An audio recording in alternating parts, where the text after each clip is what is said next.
कैसे हैं मेरे प्यारे विद्यार्थियों। स्वागत है आपके अपने YouTube चैनल MF2 पर। निर्देशांक ज्यामिति के प्रश्नों को आज हम लोग आगे कंटिन्यू करेंगे और पिछले वीडियो में हम लोगों ने 10 सवाल को क्लियर किए थे। इस वीडियो में भी हम लोग 10 सवाल को क्लियर करेंगे। एक वीडियो और आपके सामने आएंगे, उन वीडियो को भी आप लोग देख लीजिएगा। तो अगर आप तीन दोनों वीडियो को अगर अच्छे से क्लियर कर लेते हैं तो उम्मीद रखिए कि आपको निर्देशांक ज्यामिति से एक भी सवाल एग्जाम में नहीं छूटने वाला है। तो चलिए हम शुरू करते हैं। पहला सवाल आपके स्क्रीन के सामने आ गए होंगे। सवाल यह है कि निम्न में से मूल बिंदु के नियामक कौन है। मूल बिंदु के नियामक हमें बताना है। तो मूल बिंदु के नियामक आप ध्यान रखिएगा। मूल बिंदु जो होता है, ये मूल बिंदु का निर्देशांक हमेशा 0 0 होता है। मूल बिंदु का निर्देशांक हमेशा क्या होता है? 0 0। क्यों? क्योंकि ये एक्स अक्ष का भी मान होता है इस पे 0 और वाई अक्ष का भी मान होता है इस पर यहाँ पर 0। तो दोनों के 0 होने के कारण मूल बिंदु का नियामक क्या बोलेंगे? तो मूल बिंदु का नियामक 0 0 होगा, जो कि ऑप्शन नंबर बी में दिया गया है। अगला सवाल है कि x बराबर -5 का आलेख कैसी सरल रेखा होंगी। x बराबर जो -5 होंगे उसकी सरल रेखा कैसी होगी? तो देखिए x बराबर -5 इधर होगा डैश वाले की तरफ। मान लीजिए यहाँ पर -5 है। इसका जब हम आलेख खींचेंगे तो ये क्या होंगे? आलेख जो बनेंगे वो होंगे y अक्ष के समांतर। ये बात ध्यान रखना है कि x बराबर जो -5 है y अक्ष के समांतर होंगे। तो आंसर होगा विकल्प बी नंबर। अगला सवाल है बिंदु में 3 2 और -3 2 दोनों अवस्थित हैं, किधर अवस्थित होंगे? 3 2 और -3 2 किधर अवस्थित होंगे? ध्यान दीजिएगा। मान लीजिए कि ये x अक्ष है और ये y अक्ष, ये मूल बिंदु 0 होंगे। तो 3 2 देखिए 3 2 किस क्वाड्रेंट में होंगे? तो फर्स्ट क्वाड्रेंट में होंगे, यानी प्लस प्लस वाला प्रथम चतुर्थांश में होते हैं। और उसके बाद दिया है -3 2 -3 2 माइनस वाला इधर प्लस वाला इधर, तो -3 2 ये होगा दूसरे निर्देशांक में। देखिए ये दोनों बिंदु एक्स अक्ष के एक ही ओर है, एक्स अक्ष के एक ओर है। तो आंसर होगा ऑप्शन नंबर सी, एक्स अक्ष के एक ही ओर, ऊपर की ओर है। अगला है प्रथम पाद में स्थित किसी बिंदु के एक्स अक्ष से दूरी क्या कहलाएगा? प्रथम पाद में मान लीजिए ये प्रथम पाद है, तो प्रथम पाद में स्थित कोई भी बिंदु है एक्स अक्ष से क्या कहलाएगा? एक्स अक्ष से वाय निर्देशांक कहलाएगा। तो वाय निर्देशांक मतलब कोटि कहलाएगा। तो आंसर होगा अपना कोटि। एक्स अक्ष से ऊपर कोई भी हो, एक्स अक्ष से ऊपर इधर जो भी होगा वाय निर्देशांक होगा, चाहे नीचे भी होगा तो वाय निर्देशांक होगा। तो वाय निर्देशांक को ही क्या कहा जाता है? कोटि कहा जाता है। तो आंसर होगा ऑप्शन नंबर बी। अगला सवाल है यदि P इतना और इतना में शामिल होने वाले रेखाखंड AB का मध्य बिंदु है तो y के मान बताइए क्या होगा? यहाँ पे देखिएगा, मान लीजिए दो बिंदु है, एक बिंदु A है एक बिंदु B है और मध्य बिंदु है P 5 6। A दिया हुआ है 6 5 और B दिया हुआ है 4 y। मध्य बिंदु का नियामक क्या होता है? यह है मध्य बिंदु। देखिएगा मध्य बिंदु दिया है 5 6। मध्य बिंदु का नियामक हम कैसे ज्ञात करते हैं? तो x वाला को जोड़ते हैं, x के नियामक का योगफल बटे 2 और y के नियामक का योगफल बटे 2, यानी कि y प्लस 5/2। ये हो गया। तुलना करेंगे तो ये इसके बराबर होंगे, ये इसके बराबर होंगे। तो y प्लस 5/2 बराबर 6, 6 दूनी 12, तो y बराबर 12 प्लस 5 घटेगा तो y बराबर आ गया अपना 7, जो कि दिया है ऑप्शन नंबर बी। सरल रेखाएं x बराबर 2 y बराबर 2 कैसे होंगी? सरल रेखा x बराबर 2 y बराबर 2, मान लीजिए मैं इसमें कर रहा हूं कि x बराबर 2, मान लीजिए कि x बराबर 2 यहां पर है और y बराबर 2 मान लीजिए यहां पर। तो x बराबर 2 जब यहां से खींचेंगे तो इसके समांतर होंगे और इधर खींचेंगे तो ये होंगे।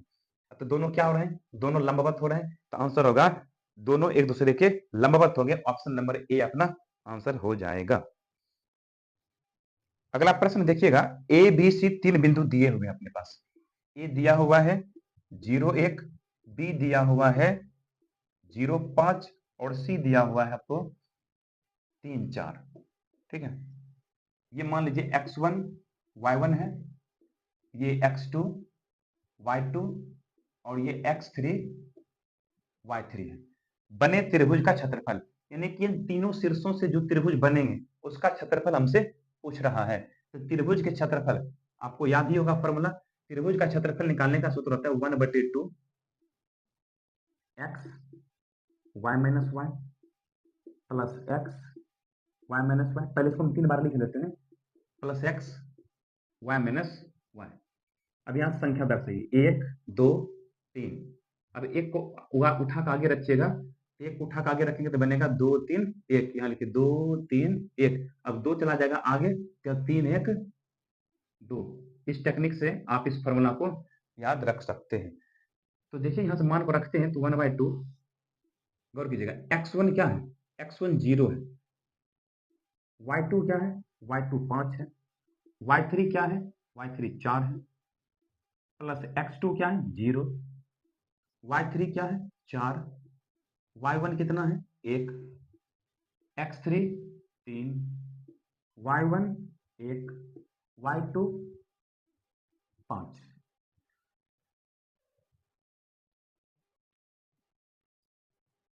देखिएगा, अब इसको हल करते हैं कि ये तो जीरो ही हो जाएगा, ये भी जीरो हो जाएगा क्योंकि जीरो से गुना करने पर जीरो ही होगा।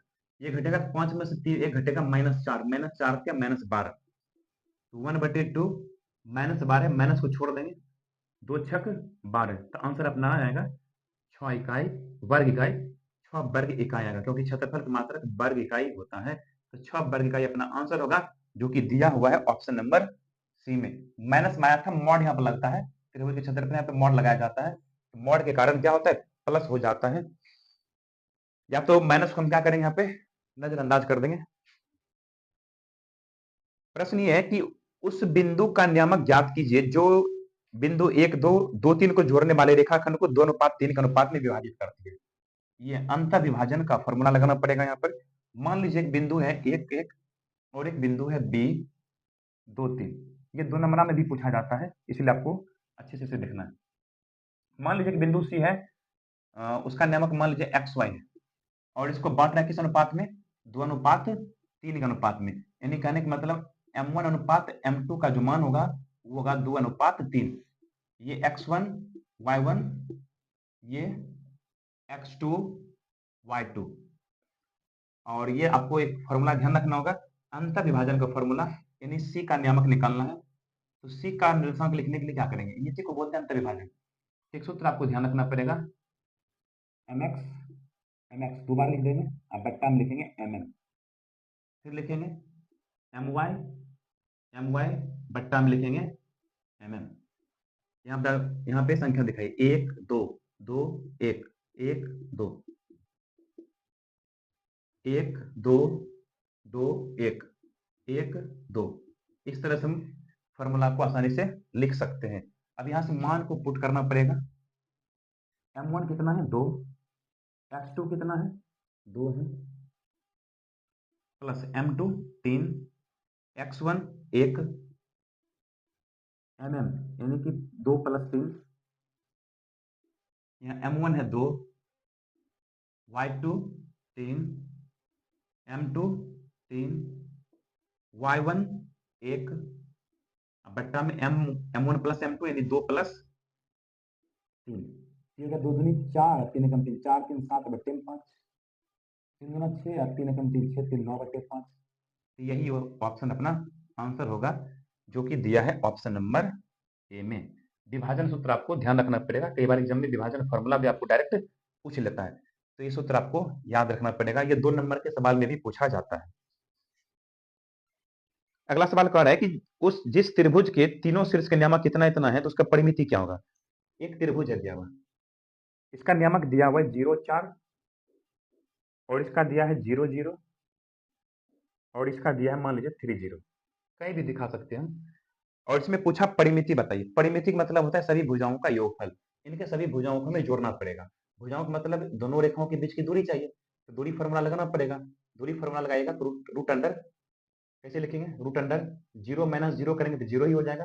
4 में 0 घटेगा 4, 4 का स्क्वायर 16, और 16 का वर्गमूल कितना 4, ये आ जाएगा 4।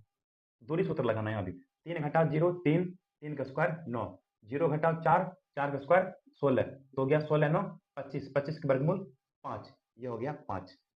फिर यहाँ पे लगाना है दूरी फॉर्मूला, यहाँ भी 3 में 0 घटेगा 3 का स्क्वायर, और 0 में 0 घटेगा 0 का स्क्वायर, 0 का स्क्वायर 0 ही हो जाएगा, 3 का स्क्वायर 9, 9 का वर्गमूल कितना 3, ये आ गया 3। अब परिमिति कहा, तो परिमिति मतलब सभी भुजाओं को जोड़ना पड़ेगा, 5 4 9 9 3 12 इकाई अपना आंसर होगा। ऐसा ऑप्शन है विकल्प सी में दिया गया। अगला सवाल कह रहा है कि किसी त्रिभुज एबीसी के दो शीर्ष दिए हुए हैं इतना इतना एवं केंद्रक का नियामक कितना है, तो तीसरे शीर्ष का नियामक बताना है। ये भी सवाल अच्छा दिख रहा है हमको।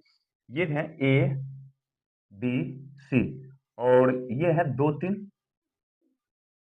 ये है 1 - 3 और सी का नियामक हमें निकालना है। सी का नियामक पता नहीं है, मान लीजिए ये एक्स वाई है और केंद्रक तीनों माध्यिकाओं को मिला देंगे, ये बनेगा यहाँ पर केंद्रक। इसका नियामक दिया हुआ है 3 0। केंद्रक का नियामक, केंद्रक का नियामक लिखने का फॉर्मूला होता है, ध्यान रखिएगा। केंद्रक कैसे लिखेंगे, तो तीनों एक्स वालों को जोड़ करके 2 से भाग देंगे, यानी 2 + 1 + एक्स, 2 + 1 + एक्स बट्टा में 3, फिर वाई वाला 3 - 3 वाई, 3 - 3 + वाई बट्टे में 3। यही हो गया केंद्रक का नियामक। और जबकि सवाल में हमें दिया है केंद्रक का नियामक कितना, 3 0, 3 0 के रूप में।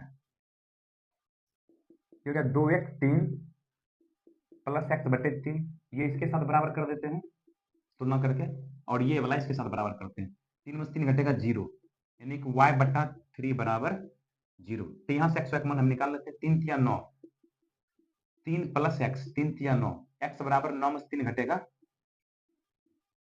9 में से 3 घटेगा 6 आएगा, और यहाँ से 3 × 0 0, तो ये दोनों मान अपना हो गया, यानी कि तीसरे शीर्ष जो होंगे वो क्या होंगे, 6 0 के रूप में होंगे। तो 6 0 वाला ऑप्शन है क्या, 6 वाला 0 वाला ऑप्शन अपना सी में दिया गया है। तो इस तरह से इस वीडियो में 10 सवाल हम लोगों ने क्लियर किया। इन सवाल को अच्छे से प्रैक्टिस कीजिए। मिलते हैं हम अगले वीडियो में, उसमें भी 10 सवाल हैं, उसको भी अच्छे से क्लियर कर लीजिएगा।